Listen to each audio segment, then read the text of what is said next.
Hey everyone, welcome back to the Pastoral Pause. Now I know it's been a while since we've done one of these, but now that we've gone through a couple different series, I want to give us a recap and just a little bit of a jumping off point to our next series. So Pastor Rob last Sunday wrapped up a series that we called Promises of God. And we looked at his presence, his provision, pardon, and the problems that God promises. And simply put, these are things that we continue to look throughout Scripture as the promises that God gives so that we know what to expect. The very first thing that we looked at was His presence. We know that God will be with us no matter what circumstance we find ourselves in.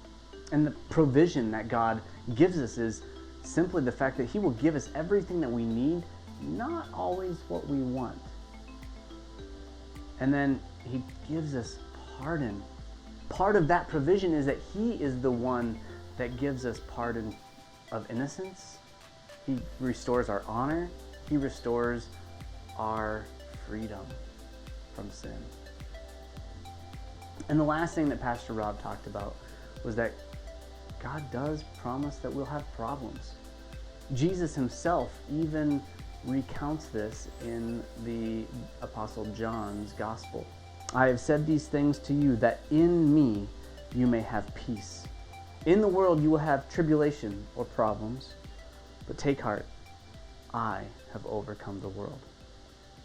Now, although these problems will come, and let's be honest, we can all see the problems in our current world, Jesus has overcome those things.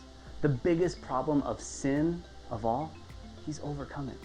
And our biggest problem to life everlasting is death. Flesh death, earthly death here. And Jesus has overcome that. The two biggest problems that we have in our world, sin and death.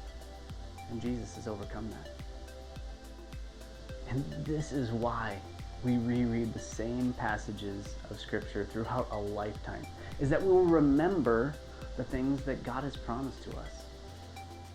As we transition into this next month, we're going to be starting a new series, and we're going to be looking at the sage advice that Paul gives as he's writing the Philippian church from prison. And this advice, they're based around cornerstone passages that we will continue to see how it strengthens the church for the sake of the gospel. That all things and all circumstances that are detrimental to our earthly circumstance are all worth it for the sake of Christ. Until next time, we hope you have a great rest of the week, and please join us on Sunday. If you're up for it in person, we'd love to have you here. We have plenty of space. And if you're still watching online, we hope that you'll continue to subscribe to our YouTube channel so that you can continue to get updates when we give them. So we'll see you next week.